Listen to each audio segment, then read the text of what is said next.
Hello, Aries. This is a general reading for you for 2022. Um, General love life and general career and money. And here we have some advice that I pull out for you. Something that you might use to guide yourself through 2022. For love life, you have the Empress, the Moon card, and the Justice card.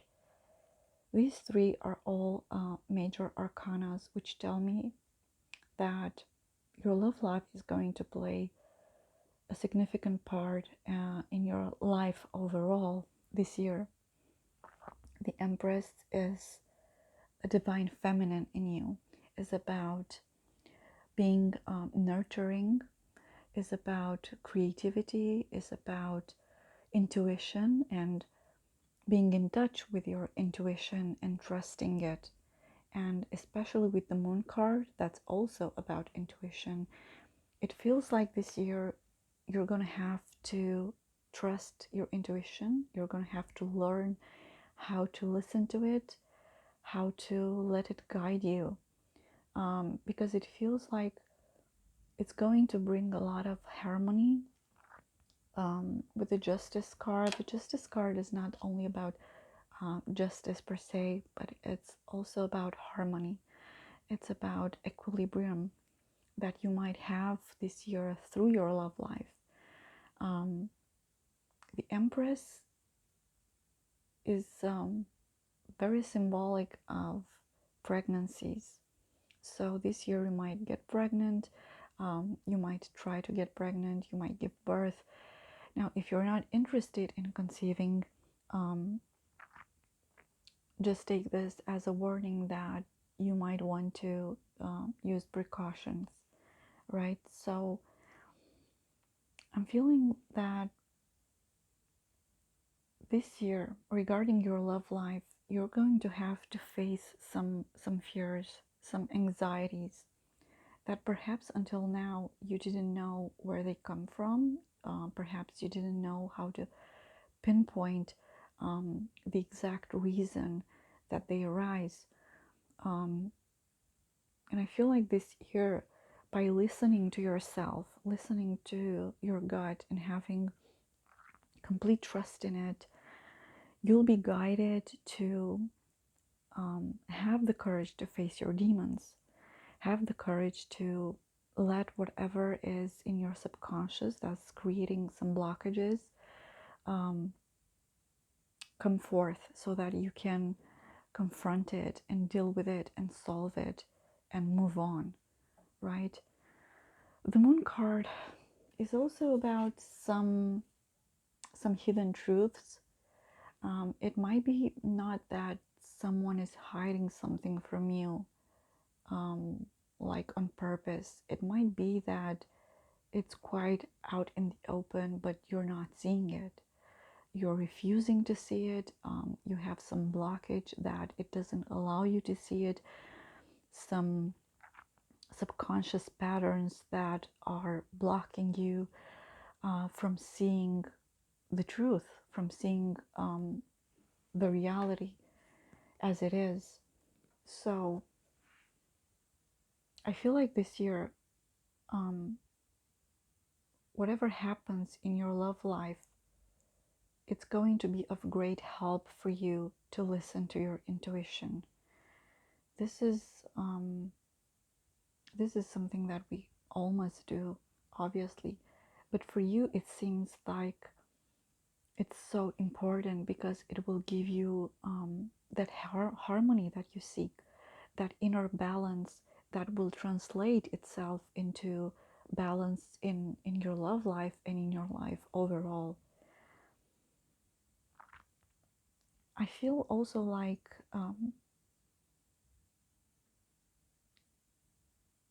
with the Moon card, it's like you're not expressing some fears that you're having.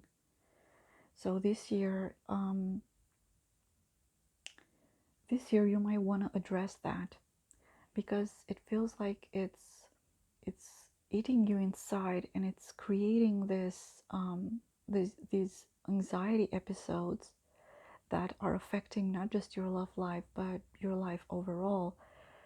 There are some fears here that perhaps are not even related to your love life, but they take form as if they are connected to your love life.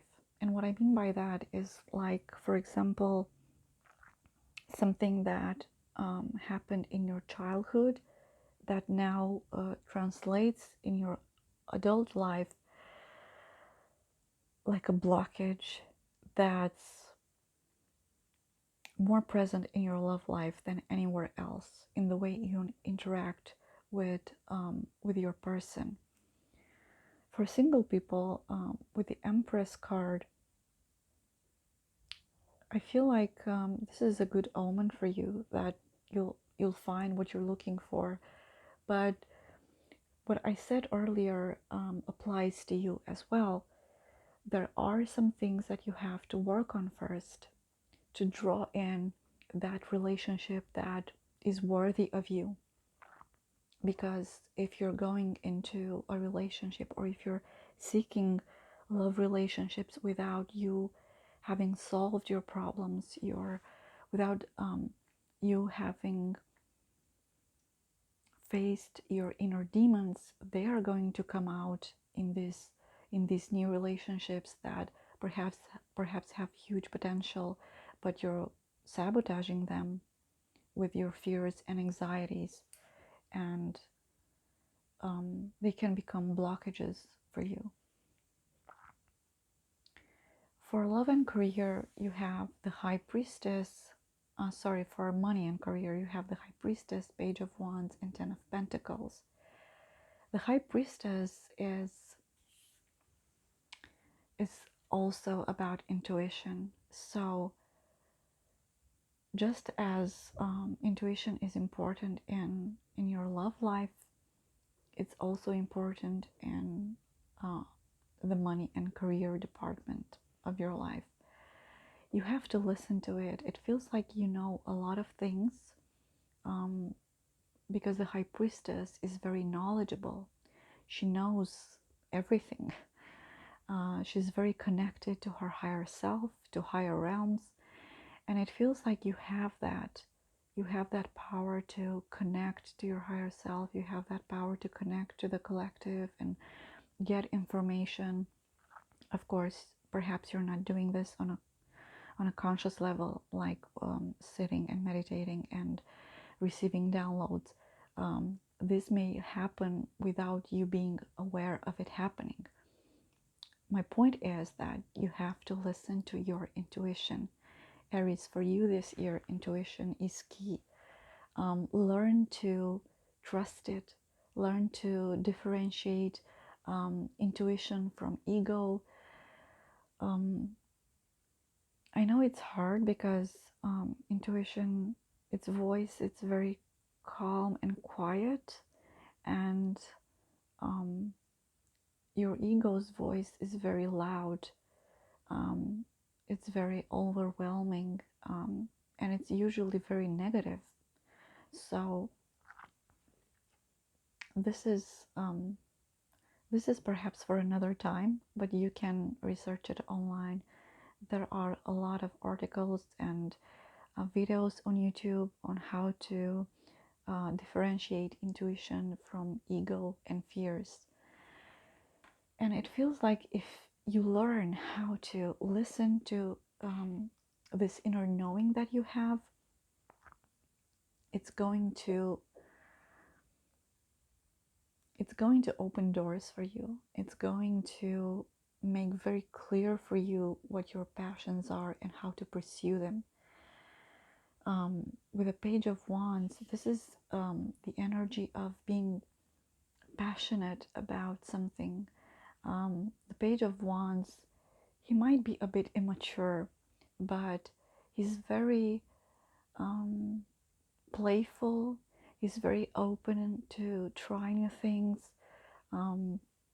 It's like having a weird hobby that you don't pursue because you're scared of what other people may think, or perhaps you don't pursue it because you yourself think it's a bit weird. that's just the ego talking. I feel like this year you're going to find a passion that you can later on monetize, especially with the Ten of Pentacles here. I feel like this this Page of Wands is the key to um, something that will bring in a lot of abundance, something that will bring in some kind of job that won't even feel like a job, will feel playful, will feel fun, will feel like a hobby that is paying you a lot of money to enjoy it and savor it. Now all you have to do is trust it, is let yourself be guided by what you truly believe in, no matter what other people say about your hobby, no matter what people say about your passions. They might find it weird or quirky or whatever. It doesn't matter what they think. What matters is what you think, because this will bring a lot of happiness. This will bring a lot of abundance. And I feel not only regarding money. The Ten of Pentacles is about money, but it's also about being fulfilled in your life. It's about happiness. It's about stability. It's about having financial independence. It's about being able to support your family and your loved ones. So this is the key. Just follow your heart and follow your passion, with action, right? There must be some action, and I feel like you are already action oriented. You just have to gain a bit of momentum. You just have to trust yourself to take that leap of faith. And this is what we have here for the advice for you this year. You have Six of Wands, the Fool, and Queen of Cups. Six of Wands is about being the center of attention. It's about being a leader. It's about being a role model. Almost like an influencer, if you will. It doesn't have to be on a grand scale. Uh, it can be about being a role model to your friends. It can be about being a leader in your team at work. Of course, it can also be about going in the spotlight and becoming someone that has a lot of influence, a positive influence over other people, gaining a large following, becoming famous even. And with the Fool card, it's about taking that leap of faith that I was mentioning earlier. The Fool is about new beginnings, is about a new chapter, is about taking a leap of faith into the unknown. It's about trusting your gut, trusting your intuition. And with the Queen of Cups, I feel like this is very important here, because the Queen of Cups, she is very connected to her emotions. She's also very intuitive. Emotions are important for you this year. They will guide you. Your feelings will be will offer guidance to you. Will be like a machine that guides you in your life, in all aspects of your life.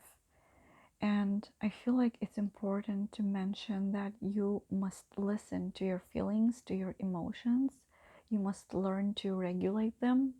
Like, you have to listen to them, but do not be a slave to them.